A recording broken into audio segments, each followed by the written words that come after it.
नमस्कार, capital TV का खास शो वॉर ऑफ स्टेट देख रहे हैं आप। मैं हूं आपके साथ पूजा। बिहार चुनाव जैसे जैसे नजदीक आ रहा है वैसे वैसे महागठबंधन का महाभारत खुलकर सामने आ रहा है। अब देखिए, सीट बंटवारे का फॉर्मूला अब तक तैयार नहीं हो पाया है। आरजेडी कहती है कि बड़ा भाई हम, तो कांग्रेस कहती है कि हम भी तो पुराने खिलाड़ी हैं। ऊपर से VIP, CPI, CPIM, CPILM, JMM, RLJP और ना जाने कौन कौन। हर कोई अपने लिए मलाईदार सीटें चाहता है। साथ ही मुख्यमंत्री के चेहरे को लेकर सबसे बड़ी लड़ाई है। तेजस्वी यादव खुद को भावी मुख्यमंत्री समझकर घूम रहे हैं, पर कांग्रेस ने साफ कह दिया है कि तेजस्वी यादव को हम मुख्यमंत्री का चेहरा भाई नहीं मानेंगे। अब सोचिए, जब नेता ही तय नहीं कर पा रहे हैं कि चेहरा कौन होगा, तो जनता किसके नाम पर वोट डालेगी। इसी बीच राहुल गांधी के साथ मिलकर वोट अधिकार यात्रा का डंका पीट चुके तेजस्वी यादव अब अकेले बिहार अधिकार यात्रा पर निकलेंगे। 16 सितंबर को जहानाबाद से शुरुआत और 20 सितंबर को वैशाली में समापन। बड़ी बात यह है कि तेजस्वी ने कांग्रेस को ठेंगा दिखाकर एकला चलो रे वाला मूड बना लिया है। तो सीट बंटवारे की टेंशन अलग, चेहरा कौन होगा इस पर भी बवाल अलग, साथ ही तेजस्वी का एकला चलो का नारा। तो क्या चल रहा है बिहार में, आपको बताएंगे। चर्चा के लिए मेरे साथ स्टूडियो में मौजूद हैं कैपिटल टीवी के editor in chief doctor Manish Kumar और एग्जीक्यूटिव एडिटर राजीव जी। सर, आप दोनों का बहुत बहुत स्वागत है। धन्यवाद। सर, अब तो चुनाव काफी नजदीक आ गया है, क्या चल रहा है महागठबंधन के अंदर? पूरा कंफ्यूजन है। राहुल गांधी जहां रहेंगे कंफ्यूजन। वो पहले एक ऐड आता था, लाइव बॉय है जहां तंदुरुस्ती है वहां, तो जहां जहां राहुल गांधी कंफ्यूजन है वहां। आज स्थिति यह है कि आरजेडी वाले सिर पीट रहे हैं। प्रधानमंत्री मोदी की मां के ऊपर एक एआई वीडियो रिलीज कर दिया। अब आरजेडी वाले भी मुंह छिपाए घूम रहे हैं। क्यों? क्योंकि पिछले बार ही बहुत डेंट हो चुका था कि मां की गाली किसी भी नेता को नहीं देना चाहिए। फिर आप वही ढाक के तीन पात आपने कर दिया ये काम। आरजेडी वाले को ये लग रहा है कि इस आदमी के साथ हमने टाइम बर्बाद किया, जो मुद्दा हम उठा रहे थे वो वही का वही रह गया और इसके चक्कर में वोट चोरी मालूम चल रहा है कि 99.6% लोगों का जो है वो नाम वापस आ गया, जो जिंदा है। बाकी कुछ लोगों का ये है अब तो आने वाला ही है। तो जो मुद्दा आप उठा रहे हो, जो 99% से ज्यादा लोगों को असर नहीं कर रहा है, उस पर आपने बवाल काट दिया। अजीब तरह की स्ट्रेटजी किसने बनाई भाई? किस लिए? तो भाई चलो भाई हर जगह घूम के मोदी चोर है, मोदी वोट चोर है, मोदी वोट चोर है, बस यही करने के लिए।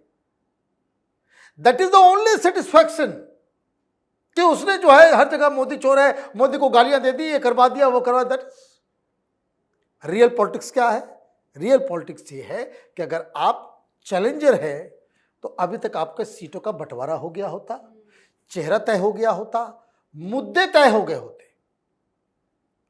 तेजस्वी यादव घूम रहे हैं, चुनाव कभी भी घोषणा हो सकती है।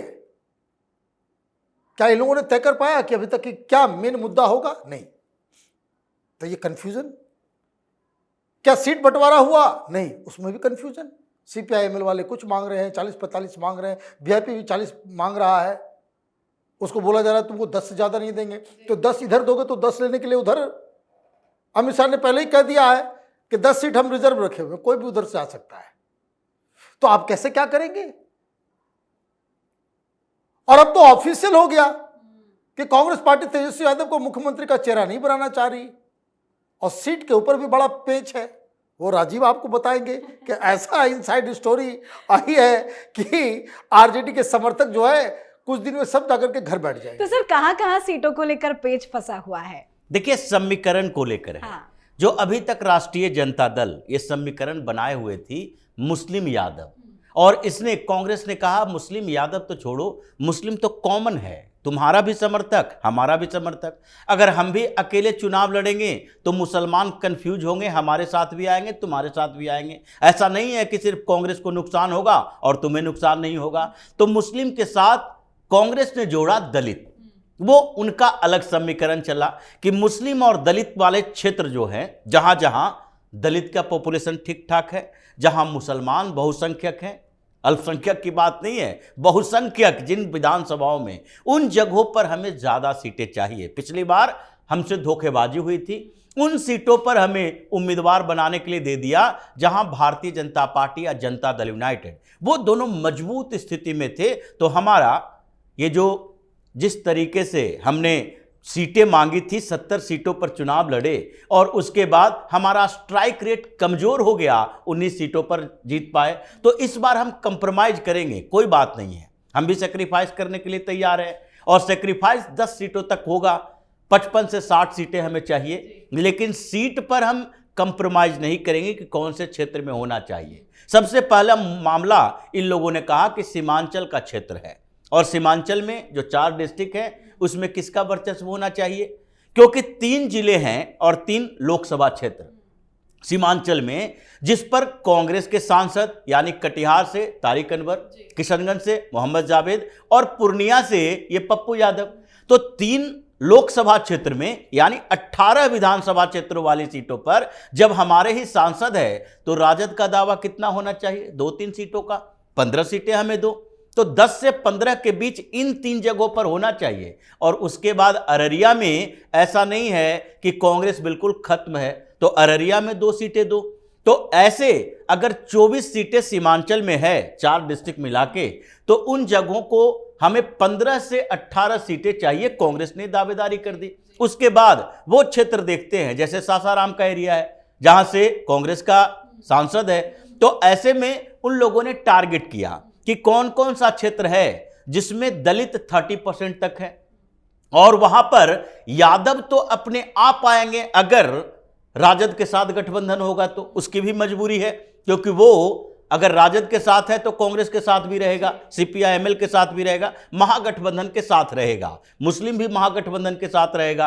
तो इसलिए कांग्रेस ने एक प्रस्ताव दिया और कहा कि 55 से 60 सीटें, लेकिन वो सीटें डिसाइड हम करेंगे। ये डिसाइड आप नहीं करोगे कि उन सीटों पर हमें उम्मीदवार लड़ाने के लिए दे दो जहां जीत की कोई संभावना नहीं है। और जिस पिछले चुनाव में जिन जिन सीटों पर कांग्रेस दूसरे नंबर पर रही थी और जीत का मार्जिन बहुत ज्यादा नहीं था जदयू या भारतीय जनता पार्टी का, उसकी भी लिस्ट बनाई है। तो इसी से पेच फंसा हुआ है। तेजस्वी यादव को लग रहा है कि पिछली बार तो हमने बेवकूफ बना दिया, अब कांग्रेस अड़ी हुई है, राहुल गांधी के पास लिस्ट भेज दिया गया है, मल्लिकार्जुन खड़गे के पास भी भेज दिया गया कि अब आप लोग संभालो, बिहार के नेतृत्व के बस में नहीं है, क्योंकि यहां तो ऐसे ही लालू प्रसाद यादव की पार्टी हाईजैक करके कांग्रेस को रखी है, हमारे नेताओं को रखी है। तो इसलिए ये गठबंधन फाइनल होते होते तो लगता है कि आधा चुनाव ही बीत जाएगा। लेकिन बताया ये जा रहा है कि तेजस्वी यादव 15 तारीख को ऑफिशियली अनाउंसमेंट कर देंगे सीटों को लेकर, ये हो पाएगा या नहीं?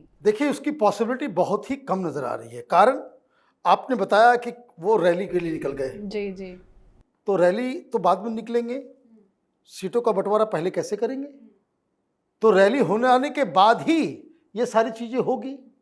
अब वो रैली करने के लिए क्यों जा रहे हैं और क्यों आरजेडी, राजीव ने बड़े अच्छे से समझाया कि किस तरीके से आप उस जगह पे सेंधमारी करना चाह रहे हो जो आरजेडी का गढ़ है। MY में से अगर आप M में डेंट कर दोगे और होगा ये कि उन 15 से 18 सीटों में जो मुस्लिम बहुल इलाके में है कांग्रेस का प्रदर्शन अच्छा हो गया, तो उतने कांग्रेस के MLA हो जाएंगे। अब इतने सारे कांग्रेस के MLA हो जाएंगे जो मुस्लिम के समर्थन से, मुसलमानों के वोट से बनेंगे, तो आप ये समझिए कि इसके जरिए कांग्रेस पार्टी, जैसे तेलंगाना में मुसलमान साथ में है, मध्य प्रदेश में साथ में है, छत्तीसगढ़ में है, आंध्रा में है, इवन मध्य प्रदेश, उत्तर प्रदेश, यहाँ उत्तर प्रदेश को अगर आप छोड़ दें कि उत्तर प्रदेश में बाकी सब जगहों पे जहाँ कोई दूसरी पार्टी नहीं है, मुसलमान कांग्रेस को बाय डिफॉल्ट वोट करता है। अब आपने बिहार में भी सेंधमारी कर दी, तो कांग्रेस का प्लान क्या है? इसके जरिए वापस ऑल इंडिया लेवल पे जो 91 के बाद से गया, वो वापस मुसलमान सारा जो है इनके छत्र छाया में आ जाए। अच्छा, बहुत अक्लमंद हैं आप कि आप सारे मुसलमानों को अपने साथ ले जाएंगे, तो ये तेजस्वी यादव और अखिलेश यादव, बाकी लोग क्या झुंझुना बजाएंगे? नहीं। इसीलिए वो कोल्ड वॉर चल रहा है, हम तुमको मुख्यमंत्री नहीं मानेंगे। बोला अच्छा ठीक है, मत मानो, अभी हम आते हैं, हम तुमको दिखाते हैं कि मेरी पावर क्या है। तुम तो मोटरसाइकिल पे घूमे, लोग नहीं आए। और मैं आपको बता दे रहा हूं कि सारी ताकत लगा दी जाएगी आरजेडी के द्वारा कि ये जो राहुल गांधी की जो यात्रा हुई, राहुल के नाम पे जो यात्रा हुई, उसमें से उससे कहीं ज़्यादा भीड़, ज़्यादा लोग, ज़्यादा मीडिया, ज़्यादा कवरेज वो तेजस्वी यादव के अधिकार यात्रा में हो। तो ये मुझे लग रहा है कि अभी तो चल ही रहा है, ये तो अभी मेन दो पार्टियां हैं वो लड़ रही हैं, और नीचे जो बैठी हुई हैं वो CPI-ML, CPI, CPM। ये मत भूलिए कि इन लोगों को मन मुताबिक सीट नहीं मिलेगा तो ये वामपंथी हैं, जो वायरस है। ये अलग मोर्चा से भी लड़े हैं चुनाव, कि वाम मोर्चा का अलग, 3, 4, 5 जो है सारे वामपंथी एक अलग मोर्चा बना लेंगे, फिर और किसी के साथ मिल लेंगे। भाई इनको तो ओवैसी से भी मिलने में दिक्कत नहीं है, वो कहीं और मिल लेंगे। तेज प्रताप यादव बड़े भाई जो है वही अचानक बोल रहे हैं कि देखो वो अपने राघोपुर गए हुए थे, नाव पे जो है वो बाढ़ पीड़ित लोगों को कंबल बांट रहे हैं, तो कोई वीडियो बना रहा था, वो कह रहे हैं कि छोड़ो तुम लोग तमाशा कर रहे हो। यहाँ का MLA जो है, कौन है MLA? तेजस्वी यादव। बोला यहाँ का MLA काम नहीं कर रहा, वो नाच रहा है, हम तुमको आए मदद करने के लिए।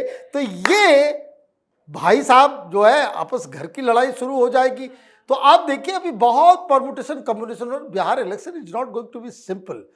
ये एक बात कहना पड़ेगा, टफ होगा, क्योंकि अभी तो रास्ता ही नहीं बन पा रहा है कि गठबंधन 1 होगा, 2 होगा, 3 होगा, या 4-4 गठबंधन हो जाएंगे अगर वामपंथी अलग हो जाते हैं। तो ये अभी खेल जो है अभी बहुत लंबा चल रहा है। और तेजस्वी यादव ने तो अपना अलग रास्ता ढूंढ लिया है। क्यों राहुल गांधी को अपनी यात्रा से तेजस्वी अकेले अलग रख रहे हैं? देखिए, इस बीच राहुल गांधी व्यस्त हैं, ज़्यादा ही व्यस्त है। उन्होंने अपना काम कर दिया बिहार के उन जिलों में जहां पर थोड़े कांग्रेस के सपोर्ट थे और थोड़ा मुस्लिम सपोर्ट था, कॉमन सपोर्ट था। जिन जगहों पर उन्होंने छोड़ा, अब तेजस्वी यादव को लगने लगा कि कांग्रेस की यात्रा को थोड़ा हाईजैक करने की हमने कोशिश की, लेकिन अंतिम होते होते राहुल गांधी ने किसी न किसी तरीके से स्मार्ट प्ले किया और कांग्रेस के लोगों को इकट्ठा करना शुरू कर दिया। हम नेशनल पार्टी तो है नहीं, हमारे पास जितने नेता हैं वो सब बिहार के हैं, बिहार से बाहर के नहीं हैं।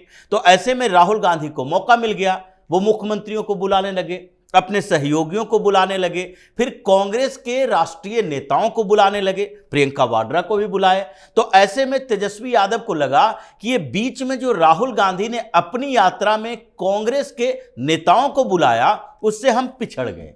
तो अब आगे यात्रा जो निकलेगी उसमें कांग्रेस के साथ हम गठबंधन से यात्रा नहीं निकालेंगे, बल्कि अकेले यात्रा निकालें। और ये कहा जाता है अंत भला तो सब भला, तो इसलिए पहले राहुल गांधी के साथ घूम लिए, अब हम अकेले घूमेंगे। और उसके बाद ऐसा नहीं है कि ये जो बिहार अधिकार यात्रा निकाल रहे हैं उसके बाद तेजस्वी यादव यात्रा नहीं निकालेंगे। चुनाव की घोषणा के बाद वो रैलियां भी करेंगे, तो कांग्रेस के मंच पर नहीं करेंगे बल्कि अपने मंच से करेंगे। तो ये पूरा समीकरण जो चल रहा है अभी वर्चस्व की लड़ाई है। राहुल गांधी की टीम में सेंधमारी तेजस्वी यादव ने की है, और अभी पूर्व अध्यक्ष है, प्रदेश अध्यक्ष अखिलेश प्रसाद सिंह, उन्होंने तो सीधे कह दिया कि भाई तेजस्वी यादव गठबंधन के नेता हैं और तेजस्वी यादव ही हमारे चेहरा भी हैं, और आगे भी बताएंगे कि यही हमारे चेहरा रहेंगे। क्योंकि वे अखिलेश प्रसाद सिंह जो कि राजद से ही सांसद रहा, वहीं से विधायक रहा, कांग्रेस ने उसे उधार लिया है या फिर लालू यादव ने कांग्रेस में उसे भेजा था,